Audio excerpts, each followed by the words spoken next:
임플란트는 인공 치아를 심어 정상 치아와 유사한 기능을 하도록 만드는 치료로 현재 개발된 치료법 가운데 가장 진화하고 선호되는 방법입니다. 하지만 최근 한국에서 모 치과 병원의 임플란트 상술이 보도되면서 임플란트를 염두에 둔 환자들의 불안감이 커지고 있는데요. 오늘 이 시간에는 임플란트에 관한 모든 궁금증을 풀어보도록 하겠습니다. 임플란트란 인공치아의 뿌리를 뜻합니다. 턱뼈 안에 티타늄으로 만들어진 인공치아의 뿌리가 들어갈 수 있게 구멍을 만든 다음 뿌리를 심고 몇 개월간 뼈가 붙을 수 있게 기다립니다. 그리고 그 위에 치아를 만들어 넣는 것이 바로 임플란트 시술입니다. 치아가 없는 경우에 이제 그 치아를 대신해서 이제 임플란트를 우리가 많이 심죠. 이제 예전에는 이제 치아가 빠졌을 경우에 이제 브릿지를 하고, 브릿지를 이제 양쪽 치아를 이제 조금 갈아서 그 위에 이제 씌우고 이제 중간에 다리 놓듯이 이제 서로 연결해서 쓰시고 했었죠. 이제 그렇게 하게 되면은 이제 하나의 단점은 이제 옆에 있는 치아를 이제 갈아야 된다, 깎아내야 된다는 그런 단점이 있고, 한데 이제 임플란트를 하게 되면은 이제 그와 반대로 옆에 있는 치아에 손을 대지 않고 그 빠진 치아 그 자리에만 임플란트가 들어가서 이제 독립되게 임플란트가 이제 크라운을 받들 수가 있죠. 하지만 임플란트는 원한다고 해서 아무나 다 할 수 있는 치료가 아닙니다.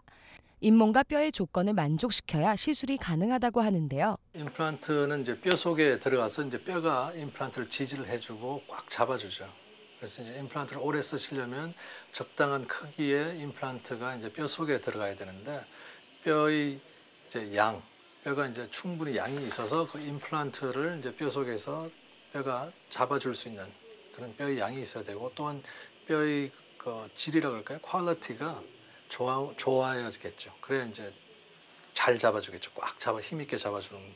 그렇기 때문에 이제 뼈가 중요하죠. 뼈가 없으면은 이제 임플란트를 못하는 경우가 생길 수도 있고, 그리고 이제 뼈가 없어도 많은 경우에는 뼈를 이제 이식을 해서 이제 임플란트를 하실 수 있죠. 잇몸 상태가 좋아야 되죠. 잇몸 상태가 좋지 않으면 풍치가 생겨서 뼈가 자꾸 없어지죠. 그 치아 주위에.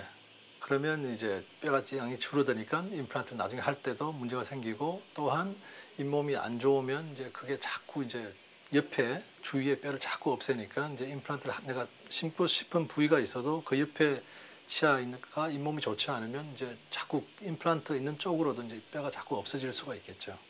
틀니를 사용하는 많은 환자들은 불편함을 호소합니다. 하지만 최근엔 임플란트로 틀니의 불편함을 해소시킬 수도 있다고 합니다. 이제 틀니는 이제 완전 틀니가 있고 또 이제 부분적인 틀니가 있고, 그렇죠. 이제 부분적인 틀니를 하시다가 임플란트를 하시는 분들은 굉장히 많이 있어요. 그리고 이제 완전 틀니를 하고 계시다가도 이제 틀니에서 해방이 되고 싶다. 그래서 이제 임플란트를 하시는 분들이 많이 있죠. 많이 있는데 이제 완전 틀니를 하고 계시는 분들은 이제 이거 하나도 없기 때문에 임플란트 숫자가 아무래도 많아지죠.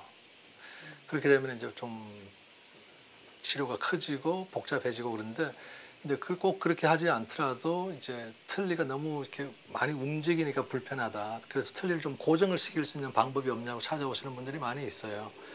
그런 분들한테는 이제 임플란트를 보통 한 2개나 4개 정도 심으면 틀니를 이제 딱 고정을 시킬 수가 있어요. 임플란트를 가지고. 그런 분들은 이제 오랫동안 그 틀니가 막 너무 움직여서 불편해 하시다가 그렇게 해서 임플란트를 딱 고정을 시켜주면 아주 좋아하시죠. 얼마 전 문제가 됐던 부분 중 하나는 바로 임플란트에 들어가는 재료 중 발암물질이 포함된다는 것이었습니다. 인공치아의 지지대 역할을 하는 부분은 합금으로 이루어지는데 그중 한 성분이 발암물질인 베릴륨이라는 것인데요. 국내에서는 이 성분에 대해 어떤 기준을 갖고 있을까요? 임플란트 자체는 이제 그 베릴륨이라는 게 없고, 이제 그 위에 올라가는 상부 구조물, 그리고 이제 크라운 할 때 들어가는 그런 이제 금속들에 이제 베릴륨이 이제 합금 형태로 들어가는데, 미국 치과의사 협회 같은 경우에는 거기에 대한 어떤 특별한 규정이 있죠. 그래서 이제 치과 기공소에서 이제 그러한 재료를 사용해서 이제 어떤 만약 크라운을 만든다고 할 때 이제 거기에 대해서 생길 수 있는 그런 이제 문제점 같은 거 이제 나열해 놓고, 그런 문제점을 예방하기 위해서는 이러한 이제 스텝을 지켜라라고 이제 그렇게 지침이 나와 있어요. 그래서 이제 그런 지침을 따르고 할 때는 이제 큰 문제가 없는 걸로 알려져 있고. 우리 조상들은 예부터 치아의 건강을 삶의 오복 중 하나로 꼽아왔습니다. 그만큼 치아는 삶의 질을 높이는 중요한 요소인데요. 임플란트 치료에 있어 가장 중요한 요소는 자신의 치아 상태와 신체 건강 등을 고려해 개개인에 맞는 치료 계획을 세우는 것이 되겠습니다. 위클리 건강 여기서 마칩니다.